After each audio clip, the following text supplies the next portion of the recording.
야고보서의 말씀을 가지고 신행일치라는 주제로 같이 말씀을 나누고 있습니다. 오늘 제목 같이 한번 읽어봅시다. 시작. 그리스도 안에서 얼마나 자랐습니까? 오늘 이 시간에는 그리스도 안에서 얼마나 자랐습니까? 라는 제목을 가지고 같이 은혜를 나누겠습니다. 명절이 되어지면은 할아버지, 할머니를 만나게 되어집니다. 그러면서 여러분들을 보고 제일 먼저 하는 말이 무엇이냐면 와, 많이 컸다. 라고 그렇게 얘기를 하곤 하죠. 그러니까 점점 나이를 먹어가면서 신체적인 그 키도 점점 자라가야 하는 것처럼 우리의 그 영적인 그 키도 점점 자라가야 하는 것이죠. 우리들의 교회 성도님들, 여러분들 영적으로 계속해서 성숙하고 있습니까? 여러분들의 영적인 키가 점점 자라가고 있느냐는 것이죠. 우리가 예수를 방금 믿게 되어지면은 그리스도 안에서 우리의 상태가 어떠한 상태냐면은 아기와 같은 그러한 상태입니다. 아기가 시간이 지나면서 이제 청소년기, 청년기, 장년기, 노년기 점점 자라가는 것처럼 마찬가지로 영적인 어린아이에서 우리의 그 영적인 그 키도 점점 자라간다는 거예요. 그런데 참으로 안타깝게도 아이들 가운데 성장하지 않는 그런 아이들이 있어요. 또래와 비교하였을 때에 3% 이하에 들 만큼 작거나 키 성장 속도가 만 2세부터 사춘기 시작되기 전까지 1년에 한 4cm 이상을 커야 되는데 1년에 4cm 이하에 거친다고 하면은 뭔가 성장과 관련하여서 병적인 원인이 있을 수도 있다는 거예요. 또래 아이들과 비교했을 때에 그 키가 말이죠 3% 안에 든다라고 할 때에 뭔가 병적인 원인이 있지 않을까. 그리고 아이가 만 2세부터 사춘기가 되기 전까지 1년에 보통 4cm 이상씩 계속 크는데 그런데 그 4cm 이상 크지 않을 때에 뭔가 병적인 원인이 있지 않겠나. 이렇게 의심해 볼 만하다는 거예요. 우리의 그 영적인 성숙도 마찬가지예요. 우리가 예수 그리스도를 믿고 영적인 갓난아이에서 점점 자라가야 되는데 1년에 그래도 4cm 이상씩 계속해서 영적인 키가 커 나가야 되는데 크지 않게 되어질 때에 뭔가 병적인 원인이 있지 않겠나 살펴보아야 한다는 것이죠. 영적인 성숙이라고 할 때에 나 중심에서 하나님 중심, 이웃 중심으로 이동해가는 그 과정이 바로 영적 성숙이에요. 점점 우리들의 교회 성도님들 나 중심, 나를 계속해서 붙잡고 있으면은 그 사람은 성숙하지 않아요. 그런데 하나님 중심, 이웃 중심으로 자꾸 이동해 갑니다. 그러면은 이야 많이 성숙했네. 이런 말을 듣게 되어진다는 거예요. 신앙의 키라고 하는 것은 얼마나 오래 믿었느냐? 이것이 아니라 말씀과 삶 사이에 간격이 어느 만큼 줄어들었느냐? 암과 삶 그 사이의 간격이 어느 만큼 줄어들었냐? 여기에 따라서 신앙의 키가 결정이 되어진다는 거예요. 여러분들이 하나님의 말씀을 듣죠? 이 말씀을 읽죠? 이 말씀과 여러분들의 삶의 그 간격이 어느 만큼 줄어들었느냐? 여기에 따라서 신앙의 키가 결정이 되어진다는 거예요. 다시 얘기하면 성경이 우리에게 무엇을 얘기하고 있습니까? 하나님 사랑, 이웃 사랑을 얘기하고 있죠. 그런데 자기 사랑에 딱 붙잡혀 있는 거예요. 이런 사람은 영적으로 더 이상 자랄 수가 없어요. 여러분들은 어느 만큼 많이 자랐습니까? 에베소서 4장 13절 말씀에 보면은 사도 바울이 이렇게 얘기하고 있어요. 사도 바울이 예수님을 만나고 나서 그가 자라는 데에 많이 자랐습니다. 예? 그에게는 분명한 목표가 있었다는 거예요. 그리스도의 장성한 분량이 충만한 데까지 나는 계속해서 자라고 있다. 그리고 또 교회들을 향하여서 날 본받아라. 내가 얼마나 영적으로 많이 성장하였는지 나를 본받아라 라고 그렇게 얘기합니다. 우리가 다 하나님의 아들을 믿는 것과 아는 일에 하나가 되어 그 간격을 점점 좁혀나가는 거예요. 이렇게 되어지면 어떤 사람이 되어집니까? 온전한 사람 되어진다는 것이죠. 다시 얘기하면 여기에서 온전한 사람은 성숙한 사람을 얘기합니다. 예수님의 그 분량의 만큼 자란 사람, 이러한 사람이 정말로 성숙한 사람이에요. 범사에 그에게까지 자랄지라 라고 그렇게 말씀을 하고 있어요. 그는 누굽니까? 바로 곧 예수 그리스도. 베드로후서 3장 18절 말씀에도 보면은 베드로 사도가 이렇게 얘기하고 있어요. 베드로 사도도 보면은 많이 자랐어요. 처음에는 자기의 그 분노를 잘 조절할 줄 모르고 예수님이 십자가 지시기 전, 그 바로 전날 밤에 베드로가 뭐 했습니까? 혈기 그것 가지고 칼을 들게 되어집니다. 예수님을 잡으러 온 그 사람에게 칼 들었던 그 베드로가 이제는 점점 그 영적인 키가 자라가서 그리스도의 장성한 분량에까지 자라게 되어지죠. 그러면서 교회들을 향하여 뭐라고 얘기하냐면 오직 우리 주 곧 구주 예수 그리스도의 은혜와 그를 아는 지식에서 어떻게 하라? 자라가라. 2026년은 경제적으로 참으로 힘든 그러한 시기가 될 것이다 라고 그렇게 얘기를 합니다. 불경기는 어떤 때보다도 우리의 신앙이 많이 자랄 수 있는 너무나도 좋은 기회예요.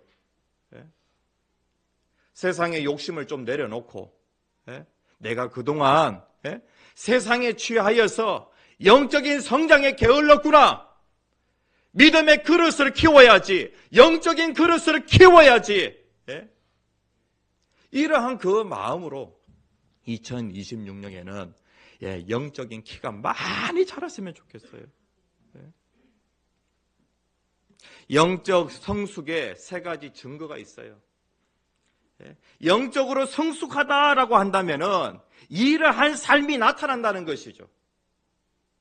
영적인 성숙으로 내가 지금 가고 있는지 가고 있지 않은지 무엇을 보면 알 수 있냐면은 세 가지를 보면 알 수 있다는 거예요. 첫 번째, 어떤 삶이 눈에 보여요? 영적으로 성숙하는 사람에게는 분노를 다스리는 그러한 삶이 눈에 보인다는 거예요. 이것이 증거로 나타난다는 거예요. 여러분들은 언제 제일 화를 많이 내세요? 명절 때 제일 많이 화를 내잖아요. 명절 때.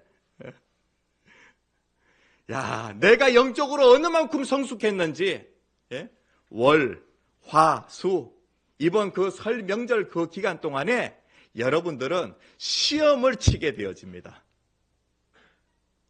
여기에서 화를 내지 않는다.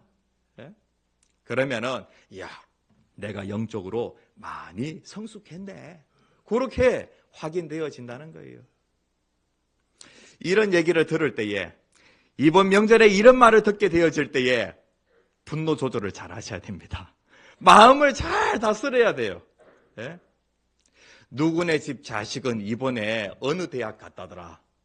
이런 얘기 들을 때에 누구네 집 자식은 이번에 취업했다더라. 이런 얘기를 딱 들었을 때에 어떻게 해야 돼요? 분노를 잘 다스려야 되겠죠. 너는 대체 언제 결혼할 거니? 너는 대체 언제 취업할 거니? 너는 대체 언제 임신할 거니? 이런 얘기를 딱 듣게 되어질 때에 마음을 잘 다스려야 돼요. 야, 너 살 좀 빼야 되겠다. 너 얼굴이 왜 이렇게 상했니? 라고 그렇게 얘기를 딱 듣게 되어질 때 어떻게 해야 돼요? 마음을 잘 다스려야 된다는 거예요. 그래가지고 이제 부모님 댁에 간다고 명절에 막히잖아요. 이번에 제가 울산 다녀왔는데 울산 정말 멀더라고요. 울산. 그런데 우리 김승규 집사님, 강수민 집사님 그 가정이 울산에 내려가야 돼요. 내려갈 때 시간 많이 걸리면 한 7, 8시간까지 시간이 걸린대요. 그래가지고 고생 해가지고 내려갔는데 한 게 뭐 있다고 힘들다고 그러니? 라고 그렇게 얘기를 딱 듣게 되어질 때에 갑자기 화가 확 올라오는 거예요. 그리고 또 나름대로 열심히 또 설거지하고 그 다음에 또 부침개 만든다고 예를 쓰는데, 그런데 어머니가 한 게 뭐 있다고 힘들다고 그러니라고 그렇게 얘기를 할 때 또 이제 이게 분노 잘 다스려지지 않는 그런 경우가 있다는 거예요. 오늘 성경 말씀에 어떻게 말씀하고 있냐면은 사람이 성내는 것이 하나님의 의를 이루지 못함이라 라고 그렇게 말씀을 하고 있어요.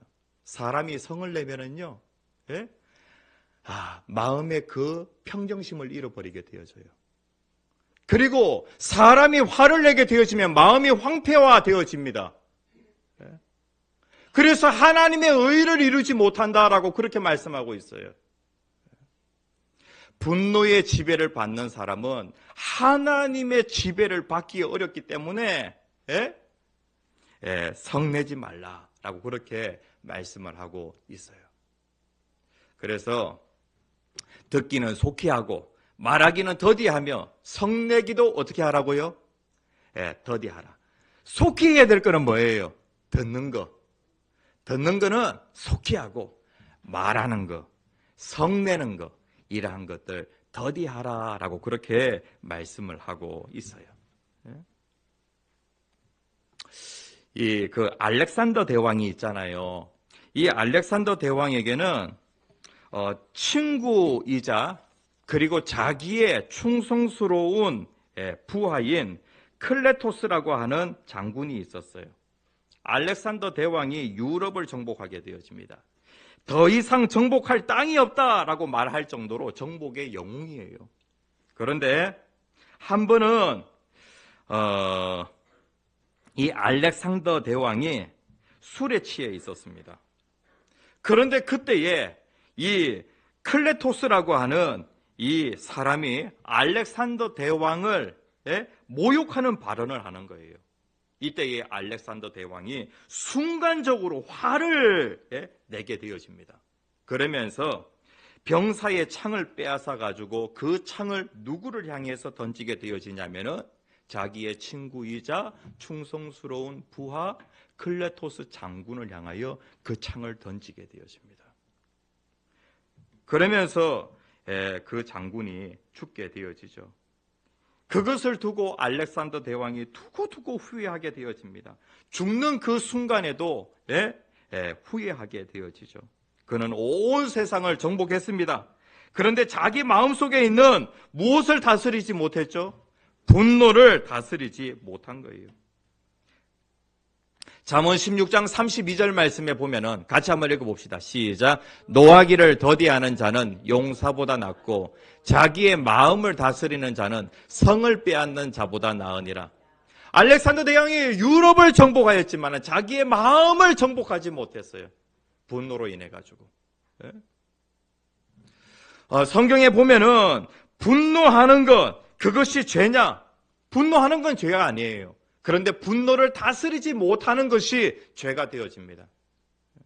에베소서 4장 23절 말씀에 보면은 분을 내어도 죄를 짓지 말며, 그러니까 분을 낼 수 있다, 화를 낼 수 있다라고 하는 것을 전제로 하고 있어요. 그런데 그 화를 다스리지 못하면 그것이 죄가 되어진다는 거예요. 화를 다스리지 못한다는 것이 어떻게 나타나냐면은 해가 지나도록, 아니 날이 저물었습니다. 그럼에도 불구하고 계속해서 화를 품고 있는 거예요. 그러면 뭐예요? 자기의 마음이 황폐화되어져요. 네? 하나님의 의를 이룰 수가 없어요. 하나님의 관계가 엉망이 되어져요. 그렇기 때문에 분노를 잘 다스리라 라고 그렇게 말씀을 하고 있어요. 사울 있죠? 사울이 시기심이 발동하게 되어지는데 한 노래 소리를 듣고 사울이 죽인 자는 천천히요 다윗은 만만히로다. 다윗이 골리앗을 쓰러뜨리고 다윗이 돌아오는데 그때의 사람들이 야 다윗을 향하여서 박수를 치는 거예요. 그 노래 소리를 사울이 듣고 사울이 그 마음 가운데 화가 올라오게 되어집니다. 성경에 보면은 사울이 그 말에 불쾌하여 심히 노하여 이르되 다윗에게는 만만을 돌리고 내게는 천천만 돌리니 그 얻을 것이 나라 말고 무엇이냐. 결국에는 나라를 다윗이 차지하겠다라고 하는 그런 생각이 들면서 그는 이 분노를 다스리지 못했어요.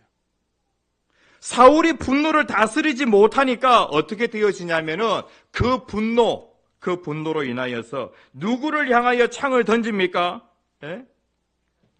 다윗을 향하여서 창을 던지게 되어지죠. 사무엘상 18장 11절 말씀에 보면 사울이 스스로 이르기를 내가 다윗을 벽에 박으리라 라고 하면서 다윗을 향하여 창을 던졌어요. 그런데 다윗이 2번 피하게 되어집니다.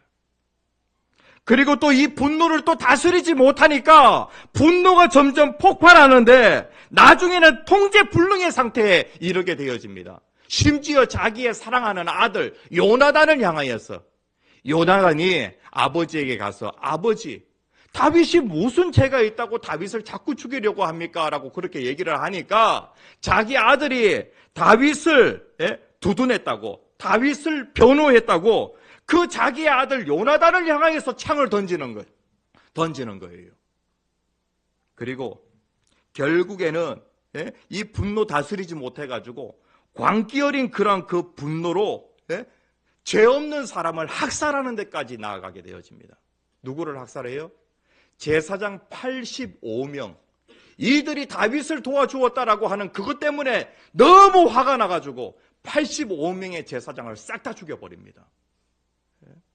우리들의 교회 성도님들 이번 명절에 어떻게 하시겠어요? 나를 화나게 하는 그러한 그 말들, 그런 말들이 들립니다. 이러한 가운데에도 우리는 분노의 지배를 받는 것이 아니라 성령의 지배를 받는 거예요. 술 취하지 말라. 술에 취하게 되어지면 술의 지배를 받게 되어집니다. 그런데 성령에 취하게 되어지면 성령의 지배를 받게 되어집니다. 우리들의 교회 성도님들 어떠하든지 가족을 만나기 전에 성령으로 충만하여서 시댁하고 성령으로 충만하여서 친정에 가는 우리들의 교회 성도님들 되어지기를 간절히 축복합니다. 영적으로 성숙한 사람에게는 이러한 증거가 나타납니다. 분노를 잘 다스리는 그러한 삶이라고 하는 증거가 나타나고요. 그 다음에 또 말씀 듣는 것을 보면은 야, 저 사람 많이 잘하겠구나 라고 하는 것이 눈에 보인다는 거예요. 21절 말씀에 보면은 그러므로 모든 더러운 것과 넘치는 악을 내버리고 너희 영혼을 능히 구원할 바 어떻게 하라고요? 마음에 심어진 말씀을 온유함으로 받으라. 하나님의 말씀을 온유함으로 받으라 라고 그렇게 말씀을 하고 있어요. 하나님께서 천지 모든 만물을 창조하실 때 무엇으로 창조하셨어요? 말씀으로 창조하셨어요. 말씀의 능력이 있어요. 그리고 우리가 예수를 믿고 거듭나게 되어지는데 우리가 거듭난 것은 무엇으로 말미암아 거듭났냐면은 하나님의 살아있는 말씀으로 우리가 거듭났다는 거예요. 하나님께서 지금도 창조의 일을 하시는데 천지 모든 만물을 말씀으로 창조하신 그 하나님께서 오늘도 하나님의 말씀으로 우리를 창조하신다는 거예요. 우리가 거듭나는데 무엇으로 거듭났냐면은 하나님의 말씀으로 우리는 다시 태어났어요. 그렇기 때문에 끊임없이 계속해서 하나님의 말씀을 먹어야지만이 우리의 영적인 그 키가 자라갈 수가 있는 것이죠. 예수를 믿으면 처음에 갓난 아이의 상태예요. 뭘 먹어야 자라죠. 하나님의 말씀을 먹어야 영적인 키가 자라는데 하나님의 말씀을 도무지 듣지를 않는 거예요. 우리들의 교회 이번에 학습받는 친구들, 예배는 하나님 앞에 내가 드리는 것, 드리고 하나님께 받고 그러면서 영적인 교통이 일어나는 그러한 시간이라고 그랬어요. 하나님께 뭘 드리죠? 하나님께 뭘 드려요? 이번에 85점 못 맞겠네. 하나님께 뭘 드려요? 경배와 찬양과 기도, 헌금을 하나님 앞에 드려요. 그러면은 하나님께서 우리에게 주세요. 하나님이 주시는 것을 잘 받아야 됩니다. 그러면은 하나님께서 우리에게 무엇을 주세요? 응답을 주세요. 은혜를 주세요. 복을 주세요. 이번에 85점 넘을 것 같아요. 하나님이 말씀을 주세요. 복이 딴 것이 아니라 하나님께서 말씀을 통하여 우리에게 복을 주시는 거예요. 말씀을 통하여 하나님께서 우리에게 응답을 주시는 거예요. 그래서 하나님의 말씀을 잘 받는 저와 여러분들이 되었으면 좋겠습니다. 계시록 1장 3절 시작. 이 예언의 말씀을 읽는 자와 듣는 자와 지키는 자들에게 복이 있나니 때가 가까움이라. 말씀 읽는 사람 정말 복 있는 사람입니다. 말씀 듣는 사람 그리고 또 지키는 데까지 나아가는 사람 정말로 복 있는 사람이에요. 나만 장군이 그의 인생 가운데 가장 큰 문제가 무엇이냐면은 바로 문둥병이라는 큰 문제를 만났어요. 그런데 그에게 하나님의 선지자를 통하여 말씀이 들립니다. 어떤 말씀이 들리냐면은 요단강에 가서 7번 씻으라라고 하는 말씀이 들리는 거예요. 말씀을 어떻게 해야 돼요? 온유한 마음으로 그 말씀을 잘 받아야 되겠죠. 그런데 그 말씀이 가로막히는 거예요. 자기의 마음에 그 말씀이 심어져야 되는데 말씀이 가로막히는 거예요. 뭐 때문에? 내 생각 때문에. 나아만이 노하여 물러가며, 아니 분명히 고칠 수 있는 방법이 있는데 그 말씀을 듣고 나아만이 화가 올라오게 되어집니다. 뭐 때문에? 내 생각 때문에. 내 생각에는 그가 내게로 나와서 엘리사가 나에게 와서 하나님의 이름을 부르고 그리고 나의 그 아픈 그 부위에 손을 얹고 흔들어서 나병을 고쳐줄 것이라고 생각했다는 거예요. 나름대로 이러한 치유의 시나리오를 가지고 있는데 자기의 생각대로 하나님의 사람이 움직여주지 않는 거예요. 이렇게 되어졌을 때 그냥 그가 집으로 간다는 것이죠. 그런데 그때 여종이 그래도 순종, 그 어려운 것 아닌데 한번 해보면 어떻겠습니까? 그렇게 해서 요단강에 가서 7번 씻게 되어집니다. 한 번 씻으니까 좋아지고 2번 씻으니까 더 좋아지고 3번 씻으니까 더 좋아지고 그런 거예요? 아니죠. 6번 씻는 데까지 아무 일도 안 일어났어요.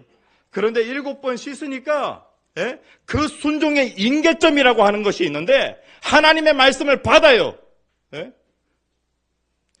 완전한 순종으로 나아갈 때 그때 기적의 역사가 일어나게 되어집니다. 순종의 임계점.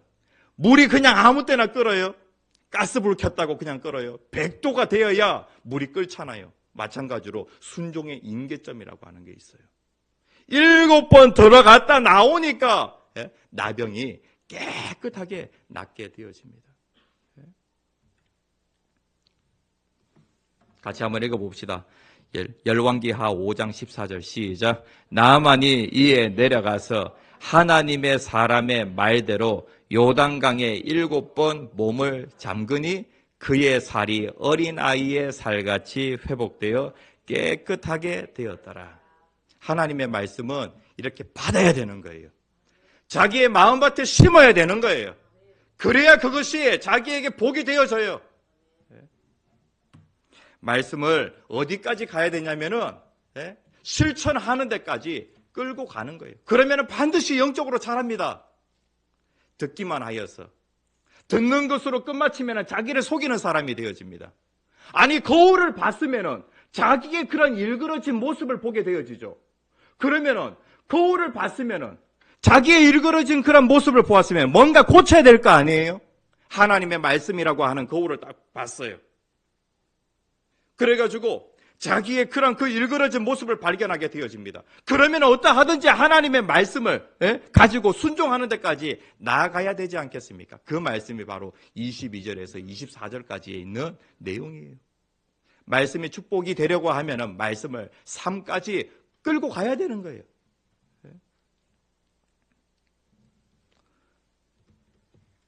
27절 말씀에 보면은 하나님 아버지 앞에서 정결하고 더러움이 없는 경건은 그 고아와 과부를 그 환난 중에서 돌보고 라고 그렇게 말씀을 하고 있어요. 그래서 하나님의 말씀을 어디까지 끌고 가는 것이 참 경건이냐, 순종에까지 끌고 가는 것, 지키는 데까지 나아가는 것, 그것이 참 경건이다 라고 그렇게 말씀을 하고 있어요. 조지 밀러라고 하는 사람이 있는데 이 사람이 그냥 돈 한 푼 없는 사람이에요. 그런데 이 사람을 뭐라고 얘기하냐면은 고아의 아버지라고 그렇게 얘기를 합니다. 이 조지 밀러가 시편 68편 5절에 있는 말씀을 읽고 이 말씀이 그의 심령에 심겨지게 되어집니다. 처음에 시작은 돈이 있어서 시작한 게 아닙니다. 하나님의 말씀이 그의 심령에 심겨지니까 그 말씀의 능력이 있어가지고 고아 2,000명을 돌보는 그러한 사람이 되어집니다. 어떤 말씀이냐면은 시편 68편 5절에 있는 말씀이에요. 같이 한번 읽어봅시다. 시작. 하나님은 고아의 아버지시며 과부의 재판장이시라 라는 그런 말씀을 그가 받게 되어집니다. 하나님, 우리 아버지가 고아의 아버지시오. 그 아버지가 나와 함께 계신다라고 하는 그 말씀으로 인하여서 그가 세상에서 가장 큰 고아원을 세우고 고아들의 아버지가 되는 삶을 시작합니다. 그리고 또 기도를 통하여서 그 고아들을 다 먹이고 입히게 되어지는데 여기에 보면은 참 경건은 고아와 과부를 그 환난 중에서 돌보고라고 그렇게 말씀을 하고 있어요. 이 사람은 어떠한 삶을 살았냐면은 주변의 이웃들 가운데 어려운 그러한 그 이웃들, 이들을 실질적으로 돌보는 그러한 삶을 살게 되어집니다. 고아원을 운영하는 데에 그가 고아원 운영하는데 얼마의 돈을 썼냐면은 700만 불 이상의 돈을 쓰게 되어집니다. 처음에 시작할 때는 1불도 없었어요. 그런데 하나님의 말씀을 의지하고 하나님께 기도하게 되어지는데 기도 응답받아서 그가 700만 불 이상의 그러한 그 돈을 사용하게 되어집니다. 하나님 앞에 기도하는데 하루는 12월 겨울이 막 시작되는데 보일러가 고장이 났어요. 그때에 하나님 앞에 기도하게 되어집니다. 하나님, 제가 이 고아들을 기르게 하신 고아들의 아버지, 제가 생각하기에 방법은 하나밖에 없습니다. 북풍 대신에 남풍이 불게 하시고 공사 동안만이라도 따뜻한 날씨 주십시오 라고 그렇게 기도했어요. 그러니까 북풍이 아니라 갑자기 남풍이 불어오는 거예요. 이 기도가 그대로 응답되어지는 것을 보일러 수리공이 보고 너무나도 감동을 받아가지고 밤새도록 보일러를 수리하게 되어지는데 일주일 걸릴 공사를 갖다가 하루 만에 다 끝내버리게 되어집니다. 그렇게 해서 그 아이들을 따뜻하게 그렇게 난방을 하게 되어지죠. 그러니까 처음에 시작은 어떻게 시작이 되어졌냐면은 하나님의 말씀을 그대로 받고 말씀이 그대로 심겨지고 말씀대로 순종하게 되어지니까 그것이 그의 인생의 복이 되어서 많은 고아들을 돌보게 되어졌다는 거예요. 우리들의 교회 성도님들 이번 명절 우리가 보내면서 하나님께서 우리를 시험하시는 너무나도 좋은 그런 시간이라고 생각하시기 바랍니다. 나를 화나는 그러한 그 사람을 만나게 되어질 때에 분노를 잘 다스리고, 그리고 또 그러한 상황 가운데 하나님의 말씀을 내 마음에 딱 간직하고 말씀을 지키면서 이번 명절에 특별히 또 어려운 사람, 또 나의 또 도움이 필요한 사람, 이러한 사람들을 잘 돌아보는 그러한 그 이번 명절이 되어지기를 간절히 소원합니다.